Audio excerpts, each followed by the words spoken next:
When I was new to cardistry, I would have benefited from every piece of advice I could get.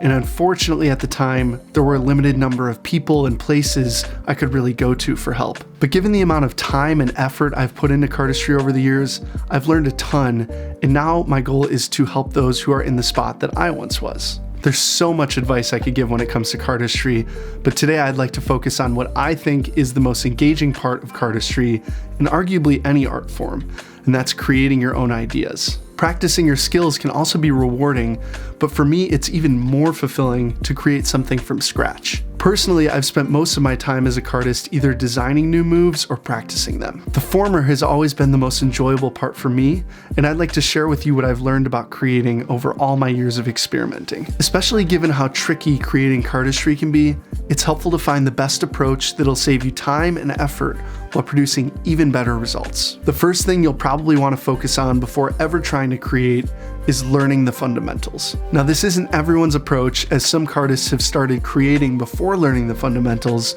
but I believe everyone should learn some basic one-handed and two-handed cuts if they want to be as creative as possible as a cardist. Not only is it establishing the foundation that will allow you to handle the deck better, but it's giving you a selection of moves to choose from, to build on, and to combine when creating some of your first cardistry moves. It's similar to how a musician would learn to play other people's songs before creating their own. Let's think about the scissor cut. I do one in this move, but there are also other motions happening throughout. If I would have tried to create this move without first learning the scissor cut, I would have really struggled to practice it, simply because there's one extra motion that I'm not already familiar with. I also would have been less likely to think of the idea in the first place because I wouldn't have had that basic scissor cut to build off. Having a solid foundation of basic utility moves will make practicing other moves much easier if they use any of those concepts. As it's commonly understood in art, a lot of new ideas come from or are inspired by other creations. Just because you use an unoriginal move like a Charlier cut in your own move doesn't mean the idea as a whole is not creative. If you find a way to use that motion to get into a more unique position with the cards, or you even tie it into a larger motion that complements the rest of the move, you're still creating a new idea, in my opinion. So once you feel like you've got a good foundation built and you know some basic cardistry moves, you can start trying to create. A big key for your first few moves is to start small. It's usually not ideal to be overly ambitious or complex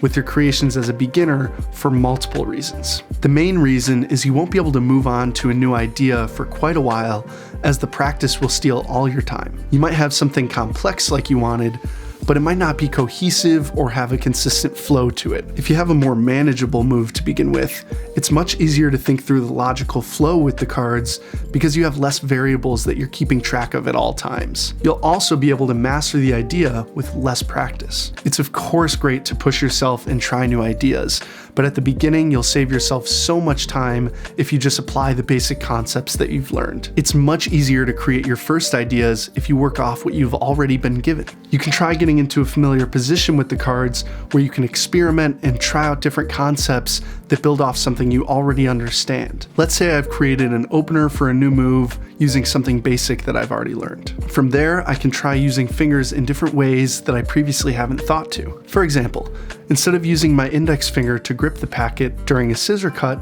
I can try my middle finger, and then I can see how that might free up some of my other fingers to do something totally unique with the rest of the deck. Something else that I've tried and would recommend is creating variations of moves that you've learned from other cardists, such as developing a new ending. Doing this has helped keep me in the groove of doing a well-practiced move so that I can see the flow and the natural movement while still being able to exercise my creativity. Creating new moves really is an exploration game. In order to come up with the best design, it helps to go down all the different paths at each stage of the creation phase. If you try every possibility at each part of the move, you're less likely to have to go back and fix the design or the structure of the move later on. And if you really do have to go back later and make a correction, it's definitely still possible. That's one of the beautiful things about cardistry. It's never final, the way that maybe a painting is. You can always go back and make adjustments later on. While some people might be able to make complicated ideas look effortless, cardistry really is an extremely difficult skill to master, and as a beginner, your ideas and your creativity will be beyond your skill level for a little while. You'll probably have amazing ideas like, I can make the Triforce symbol out of playing cards, and then you'll go to try it and you'll realize it's not really feasible, unless you're Ryoma, of course.